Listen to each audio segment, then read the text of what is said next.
ओम शांति। आज 24/1/2025 के प्यारे बाप दादा के अनमोल मधुर महावाक्य। आज की मुरली के सार में सतगुरु बाबा ने विशेष निश्चय बुद्धि बनने के लिए कहा कि बच्चों को हमेशा निश्चय बुद्धि हो, यह स्मृति रहे कि शिव बाबा ब्रह्मा बाबा द्वारा डायरेक्शन देते हैं। जब ऐसे निश्चय बुद्धि हो, स्मृति में रहे कि हम ईश्वरीय डायरेक्शन पर चलते हैं तो बेड़ा पार है। बाबा कहे, अगर ईश्वरीय डायरेक्शन न समझ मनुष्य का डायरेक्शन समझा तो मूंझ पड़ेंगे। बाबा कहते हैं, मेरे डायरेक्शन पर चलने से मैं फिर रिस्पॉन्सिबल हूँ। और अंडरलाइन कराया कि ब्रह्मा द्वारा जो कुछ होता है उनकी एक्टिविटी का भी मैं रिस्पॉन्सिबल हूँ, उनको हम राइट कर देंगे।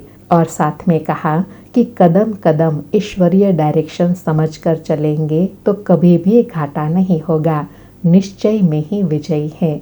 इसलिए देही अभिमानी होकर श्रीमत पर चलते रहना है। और विशेष कहा कि कई कहते हैं, बाबा हम योग में बहुत मस्त रहते हैं, तो बाबा मानेंगे नहीं। बाबा हर एक की एक्टिविटी से देखकर जानकर समझ जाते हैं, क्योंकि बाप को याद करने वाला तो मोस्ट लवली होगा, याद में रहने वाले के हर कर्म श्रेष्ठ होंगे। और कहा कि बच्चों को ज्ञान की पॉइंट्स बुद्धि में रखकर विचार सागर मंथन कर दूसरों को समझाना है।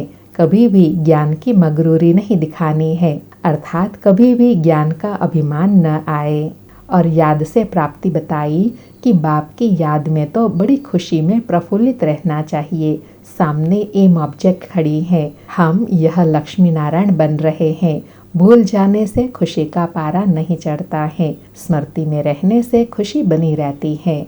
फिर और याद के लिए अटेंशन दिलाया कि बच्चे याद में नहीं रहते हैं, इसलिए कभी कभी बाबा भी प्रोग्राम भेज देते हैं योग भट्टियों का, परंतु बच्चे याद में थोड़े ही बैठते हैं, बुद्धि इधर उधर भटकती है। इसलिए बाबा कहे, बैठ के तो याद करना ही है, लेकिन चलते फिरते भी जब बाप को याद करेंगे तब पापों का बोझा सिर से उतरेगा। और लास्ट में अटेंशन दिलाते हुए बाप समान बनने के लिए कहा कि बाप बागवान फूलों का बगीचा बनाते हैं, तो बाप समान यही धंधा करना है, कांटों को फूल बनाने की सेवा करनी है, किसी को भी कांटा नहीं लगाना है, अर्थात किसी को भी दुख नहीं देना है। और साथ में अंडरलाइन कराया कि अच्छे गुणवान वह जो कांटों को फूल बनाने की अच्छी सेवा करते हैं, किसी को भी कांटा नहीं लगाते, कभी आपस में लड़ते नहीं, कभी किसी को उल्टा सुल्टा बोलकर दुख नहीं देते। सुनते हैं आज के बाप दादा के अनमोल मधुर महावाक्य। आज बाबा कहे, मीठे बच्चे, तुम एक बाप के डायरेक्शन पर चलते चलो तो बाप तुम्हारा रिस्पॉन्सिबल है। बाप का डायरेक्शन है, चलते फिरते मुझे एक बाप को याद करो। आज मुरली से प्रश्न है, जो अच्छे गुणवान बच्चे हैं उनकी मुख्य निशानियां क्या होंगी? उत्तर में बाबा कहे, वह कांटों को फूल बनाने की अच्छी सेवा करेंगे, किसी को भी कांटा नहीं लगाएंगे, कभी भी आपस में लड़ेंगे नहीं, किसी को दुख नहीं देंगे, दुख देना भी कांटा लगाना है। आज मुरली में गीत बजा, यह वक्त जा रहा है। आज का धारणा के लिए मुख्य सार है। पहला पॉइंट, एक बाप की याद से मोस्ट लवली बनना है, चलते फिरते कर्म करते याद में रहने की प्रैक्टिस करनी है, बाप की याद और खुशी में प्रफुल्लित रहना है। दूसरा पॉइंट, कदम कदम ईश्वरीय डायरेक्शन पर चल हर कार्य करना है, अपनी मगरूरी देह अभिमान का नशा नहीं दिखाना है, कोई भी उल्टा सुल्टा काम नहीं करना है, मूंझना नहीं है। आज सतगुरु बाबा का वरदान है, साधारण कर्म करते भी ऊंची स्थिति में स्थित रहने वाले सदा डबल लाइट भव। साधारण कर्म करते भी ऊंची स्थिति में स्थित रहने वाले सदा डबल लाइट भव।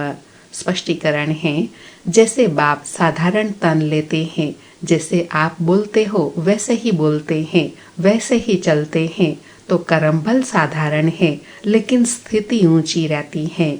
ऐसे आप बच्चों की भी स्थिति सदा ऊंची हो, डबल लाइट बन ऊंची स्थिति में स्थित हो। कोई भी साधारण कर्म करो, सदैव यही स्मृति में रहे कि अवतरित होकर अवतार बन करके श्रेष्ठ कर्म करने के लिए आए हैं, तो साधारण कर्म अलौकिक कर्म में बदल जाएगा। आज बाबा ने सदा डबल लाइट स्थिति बनी रहे उसकी विधि बताई कि कर्म भल साधारण हो, लेकिन कर्म करते हुए जो मन की स्थिति है वह बहुत ऊंची हो, तो हर साधारण कर्म भी श्रेष्ठ और अलौकिक हो जाएगा। आज का स्लोगन है, आत्मिक दृष्टि वृत्ति का अभ्यास करने वाले पवित्रता को सहज धारण कर सकते हैं। आत्मिक दृष्टि वृत्ति का अभ्यास करने वाले पवित्रता को सहज धारण कर सकते हैं। अच्छा, मीठे मीठे सिकिलधे बच्चों प्रति माता पिता बाप दादा का याद प्यार और गुड मॉर्निंग। रूहानी बाप की रूहानी बच्चों को नमस्ते। हम रूहानी बच्चों की रूहानी माता पिता बाप दादा को याद प्यार गुड मॉर्निंग और नमस्ते नमस्ते। शुक्रिया बाबा, शुक्रिया। आज विशेष पुरुषार्थ है, अपनी शक्तिशाली मनसा द्वारा प्रकाश देने की सेवा करो। बाबा कहे, जितना स्वयं को मनसा सेवा में बिजी रखेंगे उतना सहज माया जीत बन जाएंगे। सिर्फ स्वयं के प्रति भावुक नहीं बनो, लेकिन औरों को भी शुभ भावना और शुभ कामना द्वारा परिवर्तित करने की सेवा करो। भावना और ज्ञान, स्नेह और योग दोनों का बैलेंस हो। कल्याणकारी तो बने हो, अब बेहद विश्व कल्याणकारी बनो। बाबा ने मनसा सेवा के साथ साथ अटेंशन भी दिलाया कि सदा माया जीत बनकर रहना है और हर कार्य में बैलेंस से चलना है, जिससे अपना भी कल्याण होगा और बेहद विश्व का भी कल्याण कर सकेंगे। अच्छा, ओम शांति। शुक्रिया बाबा, शुक्रिया।